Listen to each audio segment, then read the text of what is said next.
Керемет болуп күнүң көңүлдүү өмүр сүргүн, жакшылык жандап күнүң жаркылдап жайнап жүргүн деп Кызыл Кыя шаарына караштуу совхоз айылынын тургуну Абылкасымова Назгүлдү 11-август кырчындай болгон 40 жаш өздүк мааракеси менен куттуктайбыз. Жакшылыктар күн санап келе берсин, жакшылыгын жаратканын бере берсин. Кунарың азайбасын, кут береке сенден качпасын.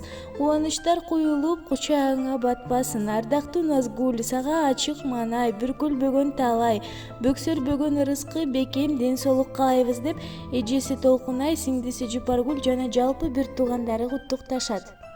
Канат күлүп учтук биз уяндан, кайда болсом дагы жараткандан. Жакынымды сакта деп суранам, жанын сактай жүр, жүзүң каптап нур. Барсың асманымдын ачыгына, теңдеш бир боромдун жарымына. Билем сен жетесиң бакытыңа, сен бакытыңа, сен бакытыңа.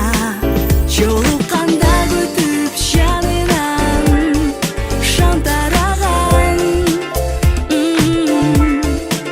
сөз түгөн бөгүлүп сүйлөшүп тажаба